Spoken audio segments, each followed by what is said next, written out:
भारतीय खिलाड़ियों का लगातार जारी है। अमन सहरावत ने बड़ा मुकाबला जीता है, 12-0 से अल्बानिया के खिलाड़ी को हरा दिया है। और आपको बता दें कि इसी के साथ सेमीफाइनल में वो पहुंच गए हैं। सेमीफाइनल का मैच आज रात को होने वाला है, जहां जापान के रेसलर से वो भिड़ने वाले हैं। लेकिन उन्होंने जिस तरीके से प्री क्वार्टर फाइनल से लेकर के क्वार्टर फाइनल में अपने लिए जगह बनाई और उसके बाद 57 किलो वर्ग के सेमीफाइनल में जिस तरीके से वो अब आगे बढ़ रहे हैं, अगर सेमीफाइनल में वो जीत जाते हैं, फाइनल में पहुंच जाते हैं, तो इसी के साथ एक और मेडल पक्का हो जाएगा। ये बड़ी जानकारी आ रही है, जहां पर कल तक जहां सभी भारतीयों के मन गुमसुम थे, लेकिन अब एक आस और जगी है अमन सहरावत के नाम पे।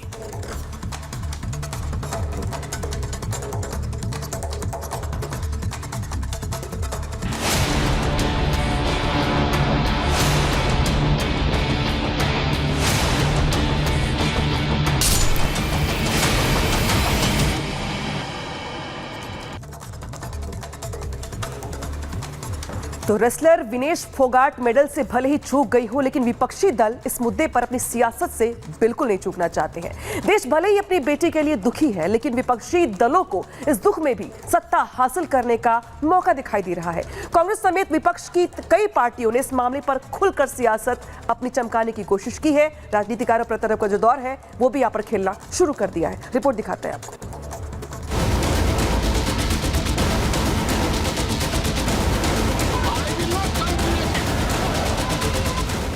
रेसलर विनेश फोगाट के ओलंपिक से बाहर होने की वजह से पूरा देश सदमे में है।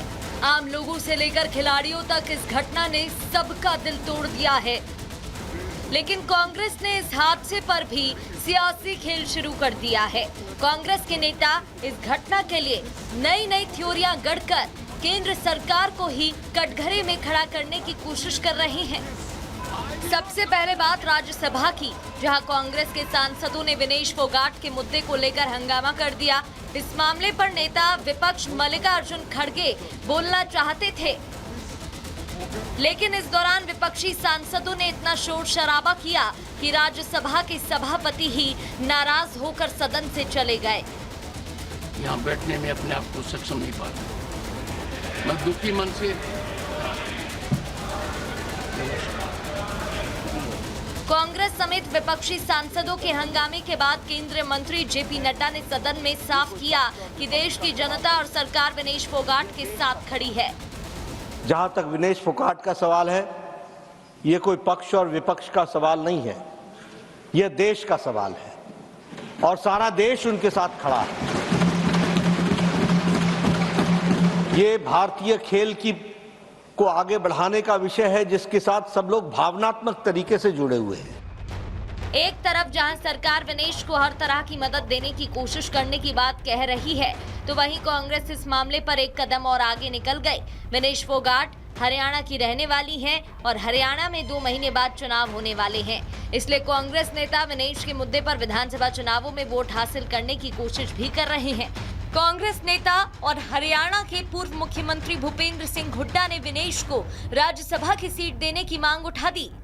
हमारे तो नंबर नहीं है, 28 MLO से हम नहीं बनेंगे। तो मैं तो कहा था अगर हमारे आप पूछते हमारे नंबर होते तो आज मैं इसको विनेश को भेजता, ताकि जो उसके साथ जाती हुई है या जो भी हुआ कारण हुआ है, गोल्ड मेडल लेके देश की जो बात है। हालांकि खुद फोगाट परिवार ने कांग्रेस की सियासी पैतरे की हवा निकाल दी।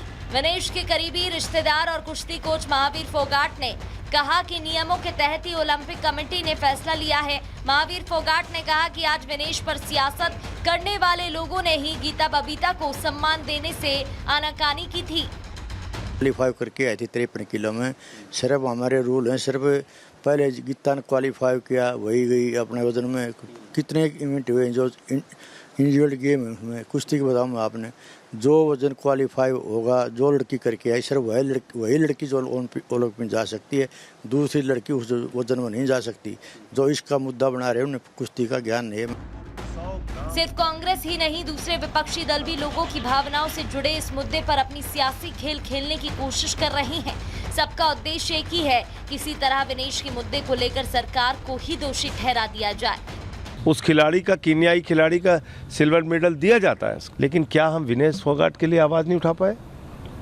भारत के प्रधानमंत्री रूस और यूक्रेन का युद्ध रुकवा देते हैं और अपने खिलाड़ी के लिए एक आवाज़ नहीं उठा सकी हमारी सरकार। कोई व्यक्ति दुख में कुछ कह दे उस बात को हमें पकड़ना नहीं चाहिए और विनेश जो है इस पूरे अनुभव से और मजबूत होंगी और हरियाणा सरकार ने उनको कहा है कि हम जो भी सिल्वर मेडलिस्ट को मिलता हम उनको सारी वो सुविधाएं देंगे। विनेश ने जो है सैकड़ों करोड़ लोगों का 150 करोड़ तो हमारे देश में ही है उनका दिल जीता है। ये कमी जो है ये टीम का एफर्ट है, इसमें डॉक्टर हैं, कोच है, सबकी मैं समझता हूँ कि इसके अंदर कमी है, कोई विनेश की इसके अंदर कमी नहीं है। जिस तरह मेडल हासिल करने के आखिरी पायदान तक पहुंचने से ठीक पहले विनेश ओलंपिक से बाहर हुई हैं, उसका झटका भारतीय खेल जगत पर लंबे समय तक रहेगा। लेकिन खेल तो खेल के नियमों से ही चलेंगे। दूसरी तरफ विपक्षी दल भी ऐसे मुद्दे पर सत्ता हासिल करने के लिए अपना खेल खेल रहे हैं। देश की जनता इस सियासी खेल पर पैनी नजर बनाए हुए है, लेकिन हरियाणा चुनावों से पहले इसका इस्तेमाल करने की शर्मनाक कोशिश को भी जवाब देगी। Bureau report, Republic Bharat. Sheikh Hasina कहां जाएंगी, इसको लेकर सस्पेंस लगातार बना हुआ है, लेकिन उनके परिवार के लोग ही कह रहे हैं, जिससे आशंका और ज्यादा बढ़ गई है कि शेख हसीना बांग्लादेश वापस लौटेंगी। कौन परिवार का? उनके बेटे साजिद वाजिद ने बड़ा बयान दिया है, एक वीडियो जारी किया है सोशल मीडिया पर। उन्होंने कहा है कि शेख हसीना सही समय आने पर वापस बांग्लादेश जाएंगी।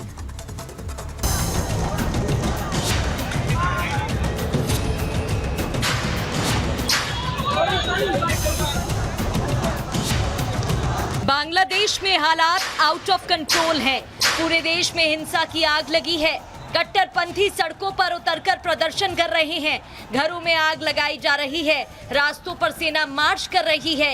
विकास की पटरी पर चलने वाला देश अब पूरी तरह से डिरेल हो चुका है। ऐसे में शेख हसीना के बेटे सजीब वाजिद ने एक बयान देकर फिर से हलचल पैदा कर दी है।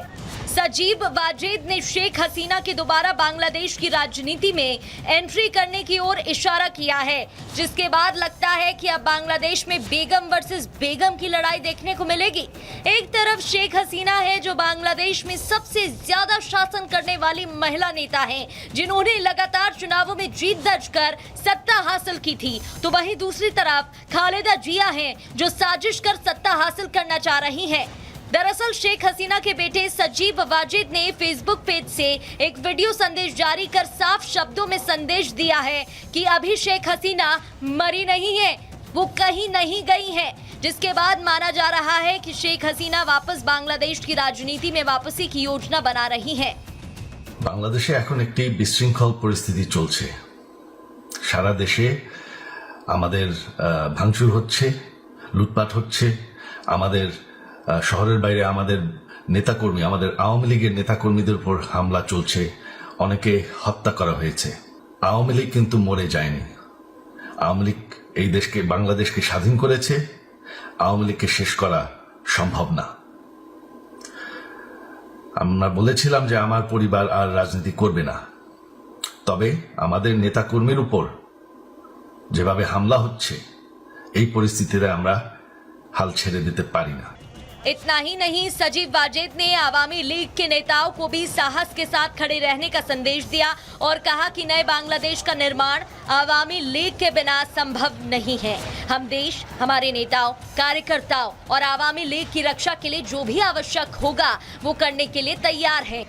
বাংলাদেশে যদি গণতন্ত্র, নতুন বাংলাদেশ গড়ে তুলতে হয়, আওয়ামী লীগ ছাড়া সম্ভব না। আওয়ামী লীগ হচ্ছে সবথেকে বড় দল। আওয়ামী লীগ কোথাও যাবে না, আওয়ামী লীগ শেষ হয়ে যাবে না, আওয়ামী লীগকে শেষ করা সম্ভব না। আওয়ামী লীগের নেতাকর্মীদের আমি সবাইকে আহ্বান জানাচ্ছি যে আপনারা সাহস নিয়ে দাঁড়ান, আপনারা একা না, আমরা আছি। বঙ্গবন্ধুর পরিবার কোথাও যায়নি, আমরা আপনাদের সাথে আছি। দেশকে, আমাদের নেতাকর্মীদেরকে, আওয়ামী লীগকে রক্ষা করার জন্য যা প্রয়োজন আমরা করতে প্রস্তুত। जिस तरह से सजीब वाजिद नया बांग्लादेश बनाने की बात कर रहे हैं, आवामी पार्टी के कार्यकर्ता और नेताओं को साहस के साथ खड़े रहने का संदेश दे रहे हैं। लोकतांत्रिक, सुरक्षित, व्यवस्थित, उग्रवाद मुक्त बांग्लादेश का संदेश दे रहे हैं। उससे साफ पता चलता है कि बांग्लादेश में तख्ता पलट के बाद एक बार फिर बड़ा राजनीतिक फेरबदल देखने को मिल सकता है। Bureau report, Republic Bharat.